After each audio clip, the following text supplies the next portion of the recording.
ताज्या बातम्या आणि जाहिरातींसाठी महाराष्ट्र न्यूज चॅनलला सबस्क्राईब करा आणि बेल आयकॉन प्रेस करायला विसरू नका. आरोग्यम धनसंपदा निरोगी आयुष्याचा मंत्र. इंदिरानगरकरांसाठी ज्येष्ठ नागरिकांसाठी विशेष व्याख्यान. आजच्या धावपळीच्या युगात शरीर साथ देत नाही अशी तक्रार अनेकांची असते. योग्य आहार आणि आयुर्वेदामुळे निरोगी आयुष्य कसे जगता येईल याचे मार्गदर्शन करण्यासाठी नाशिकमधील इंदिरानगर येथे एका विशेष व्याख्यानाचे आयोजन करण्यात आले. आरोग्यम धनसंपदा या विषयावर आधारित व्याख्यान जनस्थान सेवा मंडळ आणि कृतार्थ ज्येष्ठ नागरिक संघ इंदिरानगर यांच्या संयुक्त विद्यमाने आयोजित करण्यात आले. या व्याख्यानासाठी सिंधुदुर्ग जिल्ह्यातील कुडाळ येथील सुप्रसिद्ध वैद्य आणि राष्ट्रीय आयुर्वेद गुरु सुविनय दामले यांनी मार्गदर्शन करत निरोगी कसे जगता येईल याविषयी मार्गदर्शन केले. आयुर्वेद आणि निसर्गाशी नाते सांगणारे सुविनय दामले यांचे मार्गदर्शन आरोग्याच्या समस्यांशी झगडणाऱ्या प्रत्येकासाठी दिशादर्शक ठरणार आहे. यावेळी व्यासपीठावर प्रमुख पाहुणे म्हणून सुप्रसिद्ध वैद्य राष्ट्रीय आयुर्वेद गुरु सुविनय दामले, भाजप ज्येष्ठ नेते विजय साने, शहराध्यक्ष सुनील केदार, नगरसेवक गटनेते ॲडव्होकेट श्याम बडोदे, सचिन कुलकर्णी, कृतार्थ ज्येष्ठ नागरिक संघ सर्व अध्यक्ष सदस्य उपस्थित होते. यांचा सत्कार करण्यात आला. कृतार्थ ज्येष्ठ नागरिक संघाचे पटांगण कृतार्थ भवन, पंजाब नॅशनल बँकेसमोर, 100 फुटी रस्ता, चर्चमागे, इंदिरानगर येथे कार्यक्रम पार पडला. या उपक्रमाचे आयोजन भाजपा नाशिक महानगरचे उपाध्यक्ष तथा नगरसेवक अजिंक्य विजय साने यांच्या वतीने करण्यात आले.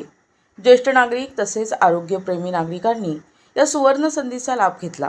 या कार्यक्रमास पदाधिकारी आणि मोठ्या संख्येने ज्येष्ठ नागरिक मोठ्या संख्येने उपस्थित होते.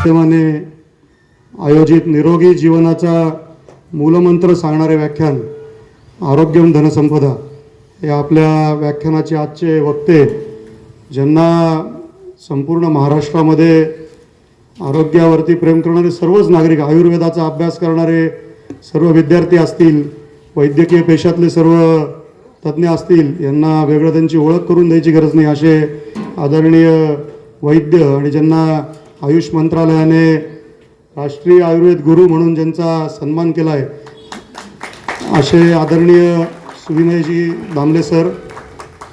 मी आदरणीय दामले सरांचं इथे स्वागत करतो की नाशिक शहरामध्ये त्यांचं गेले 2-3 दिवस विविध कार्यक्रम होते आणि आमचे मार्गदर्शक श्री सुधीरजी दामले यांनी एक 8-10 दिवसापूर्वी असा निरोप दिला की वैद्य सुविनयजी दामले नाशिक शहरात येणार आहेत, तर आपण त्यांचा कार्यक्रम आपल्या भागात ठेवण्याकरता प्रयत्न करायचा का. दामले काकांना सांगितलं की ते आपल्या भागामध्ये येऊन जर व्याख्यान देणार असतील तर खऱ्या अर्थाने हा आपल्या सगळ्यांकरता एक दुग्ध शर्करा योग आहे की त्यांच्यासारखा आयुर्वेदातला मोठा व्यक्ती हा इंदिरानगर परिसरामध्ये आपल्याला लाभतोय. आणि सुधीरजींनी त्यांच्याशी संपर्क केला आणि कुठलंही किंतु परंतु न बाळगता त्यांचे 3 दिवस इथे कार्यक्रम असताना देखील आजची संध्याकाळची वेळ त्यांनी आपल्यासाठी दिली. मी विशेषतः त्यांचे मनापासून आमच्या सर्व प्रभागाच्या वतीने आभार मानतो की आमचं खरंच अहोभाग्य नाही, म्हणजे त्यांच्या 2-2, 3-3 महिने तारखा या व्यस्त असतात. त्यांचं स्वतःची प्रॅक्टिस देखील आयुर्वेदाची मोठी आहे आणि त्यांना यातून वेळ काढणं देखील फार अवघड असतं आणि आज योगायोगाने प्रभू रामचंद्राच्याच कृपेने आज आपल्याला इथे त्यांची वेळ मिळाली. मी त्यांचं स्वागत करतो आणि आपल्याला त्यांचं व्याख्यान ऐकायचं आहे. आरोग्याच्या दृष्टीने गेल्या अनेक वर्षांपासून आपण बघतोय आपली तर खरी सनातन संस्कृती आणि आपले ऋषीमुनी तेव्हापासून आयुर्वेदाला जगभर मान्यता आहे आणि आज दामले सरांसारखे या क्षेत्रामध्ये नेतृत्व करणाऱ्या लोकांनी जगभर आयुर्वेद हा पोचवलेला आहेच आणि जगात त्याचा सन्मान हा भारताचा होतोय. आपले देशाचे पंतप्रधान आदरणीय नरेंद्रजी मोदी 2014 साली जेव्हा पंतप्रधानपदी विराजमान झाले, आपण सगळ्यांनी बघितलं असेल, योगा असेल, आयुर्वेद असेल, याला जागतिक पातळीवर सन्मानाचं एक सन्मान मिळवून देण्याचं काम केंद्र सरकारच्या माध्यमातून झालं आणि स्वतंत्र आयुष मंत्रालयाची स्थापना या सर्व कार्याकरता त्यांनी केली. सर, जनस्थान सेवा मंडळाच्या माध्यमातून आम्ही आमच्या परिसरामध्ये विविध कार्यक्रम घेत असतो. वेगवेगळ्या व्याख्यानमाला असतील, वेगवेगळे सांस्कृतिक कार्यक्रम असतील. आमची शिवजयंतीच्या दिवशी होणारं व्याख्यान हे सर्व इंदिरानगरमध्ये परिचित आहे. आदरणीय प्रकाशजी पाठक यांचं व्याख्यान घेतो. मोठ्या संख्येने लोक उपस्थित असतात. आम्ही सामाजिक राष्ट्रवादावर अवलंबून असणाऱ्या त्याचं एक थीम असणाऱ्या दिनदर्शिका आमच्या प्रभागात कायम घरोघरी पोहोचत असतो. त्याच पद्धतीने कोविडच्या काळातले उपक्रम असतील, अन्य उपक्रम आपल्या सगळ्यांनाच माहिती आहे. मी त्याचा आत्ता फार वेळ घेणार नाही, परंतु आम्ही आमच्या संस्थेच्या माध्यमातून आणि जे राष्ट्रीयत्वाचे विचार आणि संस्कार आमच्यावर झालेत त्या संस्कारांना पुढे नेत असे छोटे मोठे कार्यक्रम आणि आपल्यासारख्या मोठ्या व्यक्तींचा जर आम्हाला सहवास लाभला तर अशा पद्धतीचे कार्यक्रम हे कायम आयोजित करण्याचा आमचा आणि ते यशस्वी करण्याचा प्रयत्न असतोच. तिने आज या ठिकाणी निरोगी जीवनाचा मूलमंत्र सांगणारे आरोग्यम धनसंपदा हे व्याख्यान आयोजित केलेलं आहे. व्याख्यात्यांमध्ये आणि आपल्यामध्ये मी जास्त वेळ घेणार नाही, परंतु अतिशय स्तुत्य असा उपक्रम अजिंक्य साने यांनी केल्याबद्दल मी त्यांचं जाहीर अभिनंदन करतो. खरं म्हणजे अजिंक्य साने ज्यावेळेस माझा सत्कार करायला आले त्यावेळेस आमचे गटनेते ॲडव्होकेट श्यामभाऊ बडोदे म्हटले की वजनदार शाल अध्यक्षांना तुम्ही दिली, परंतु अजिंक्य साने असं बोलले की त्यांनी माझ्या एबी फॉर्मवर सही केली म्हणून मी नगरसेवक झालो.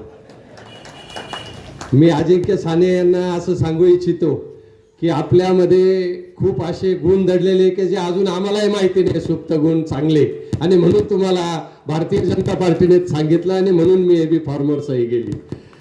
अजिंक्य साने असतील, आमचे मार्गदर्शक विजयराव साने असतील, यांचं नेहमीच आम्हाला मोलाचं विजयराव सानेंचं मार्गदर्शन मिळत असतं. आजच्या या अतिशय स्तुत्य अशा कार्यक्रमाला नाशिककरांना आरोग्यम धनसंपदा या विषयावर आपल्याला मार्गदर्शन करण्याकरता आलेले कुडाळ सिंधुदुर्ग येथून सुप्रसिद्ध वैद्य, राष्ट्रीय आयुर्वेद गुरु श्री सुविनय दामलेजी वाचल्यानंतर मी पण आता सानेसाहेब ज्येष्ठांमध्येच आहे, सांगायला काही हरकत नाही, कारण 60 नंतर मला वाटतं ज्येष्ठ नागरिक असं म्हटलं जातं. त्यामुळे मी पण आठवणीने न विसरता या कार्यक्रमाला आलेलो आहे. खरं म्हणजे मी श्रोता म्हणून या कार्यक्रमाला पूर्ण वेळ हजर राहणार आहे, परंतु राजकारणात ज्येष्ठ असं काही होत नाही असं म्हटलं जातं. आमचे सर्वांचे नेते, लोकनेते गोपीनाथराव मुंडे साहेब कायम म्हणायचे की राजकारण्यांना 60 नंतर खऱ्या अर्थाने प्रगल्भता येते आणि खऱ्या अर्थाने त्याची राजकारणाला सुरुवात होते. हा झाला राजकीय विषय, परंतु आपण 60 नंतर निवृत्त होतो असं म्हणतो. पद्मभूषण डॉक्टर BM हेगडे, आदरणीय व्यासपीठ, उपस्थित सर्व आयुर्वेद प्रेमी नाशिककर, आज मातृदिवस आहे. उपस्थित असलेल्या सर्व मातृशक्तीला माझा मनापासून नमस्कार. मगासपासून बसून मी बघत होतो की या इथल्या श्रोत्यांचं सरासरी वय काय आहे, तर असं लक्षात आलं की 60 आहे. म्हणजे आता आपल्याला उरलेल्या 40 वर्षांचा विचार करायला काहीच हरकत नाही. उरलेली 40 वर्ष आपण काय करायचं याचा विचार करूया. कारण आपल्याकडे म्हटलेलं आहे गतम न शोच्यम, जे घडून गेलं, जे आपल्या हातात नाही त्यांचा विचारच करायचा नाही. पण जे आपल्या हातात आहे तो वर्तमान आणि येणारं भविष्य, या 40 वर्षांचा आपण विचार करत जाऊ आणि त्यात निरोगी राहण्याचा प्रयत्न करू. जिथे चुकलंय तिथनं मागे यायला लाजायचं नसतं, कारण योग्य मार्ग जर आपल्याला पाहिजे असेल तर जिथनं चुकतंय तिथनं मागे यायचं आणि योग्य मार्गाने जायचं, हा आपला धर्म आहे. खूप संख्येने तुम्ही उपस्थित आहात त्याबद्दल तुमचं एकदा मनापासून अभिनंदन. सगळ्या खुर्च्या व्याख्यान सुरू होण्या अगोदर भरतात, तिथले रसिक दर्दी असतात असं लक्षात येतं. माझी सुंदर ओळख करून देणाऱ्या निवेदिका भाग्यश्रीताई, खूप छान आवाज. माझा आवाज तुमच्यापर्यंत पोहोचणारी ही सगळी साऊंड सिस्टीम किंवा या कार्यक्रमाला सहाय्य करणारी सर्व भाजपची टीम, या सर्वांचे मनापासून आभार. रात्री झोपेपर्यंत आपण जे काही करतो त्याला म्हणतात दिनचर्या, आणि सूर्यास्तानंतर जी सुरू होते त्याला म्हणतात रात्रीचर्या, आणि ऋतू बदलला की जे आपण करतो त्याला म्हणतात ऋतुचर्या. 3 शब्द वापरले: दिनचर्या, रात्रीचर्या आणि ऋतुचर्या. चर्या म्हणजे आचरण, ऋतूनुसार करायचं आचरण, दिवसाचं आचरण आणि रात्रीचं आचरण. मला असं सांगतोय की ज्यांना दिसतंय ते सूर्योदय ते सूर्यास्त या 12 तासामध्ये तुमचं जेवण संपलं पाहिजे. आजचा दिवस सोडून, कारण तुम्हाला नियम माहिती नव्हता. संध्याकाळी 7च्या आत जेवण संपलंच पाहिजे, हा निसर्गाचा नियम आहे. जैन धर्मामध्ये काही वेळा त्याची आता त्याची हेळसांड होते, परंतु पाळलं जात होतं. आता तेही विसरलं जात आहे. आपल्या खूप जुन्या चांगल्या परंपरा अशा लोप पावत चाललेल्या आहेत. त्या जागृत करण्यासाठी फक्त, आणि मी जे सांगतोय सगळं तुम्हाला माहिती आहे, अशी एकही गोष्ट नाही की जी मला माहीत नाही. फक्त मी त्याचं ॲनालिसिस आणि वैज्ञानिक दृष्टिकोनातनं तुम्हाला ती सत्यता तुमच्यापर्यंत आणून देणार आहे. का? कारण तुमच्यावर मी एक आणखीन जबाबदारी सोपवणार आहे की जे इथे आलेले नाहीत त्यांच्यापर्यंतही माहिती पोचली पाहिजे. तर त्यांचं उरलेलं 60 वर्षांचं आयुष्य चांगलं जाणार आहे. आज उरलेलं 40 वर्षांचं आरोग्य आपण इथे बघतोय, त्यांचं उरलेलं 60 वर्षांचं आरोग्य निरोगी जायला पाहिजे. आणि यासाठी नियम नंबर 1, सूर्यास्तापूर्वीचं जेवण संपलंच पाहिजे. वात ही शक्ती आहे, वात हा फोर्स आहे.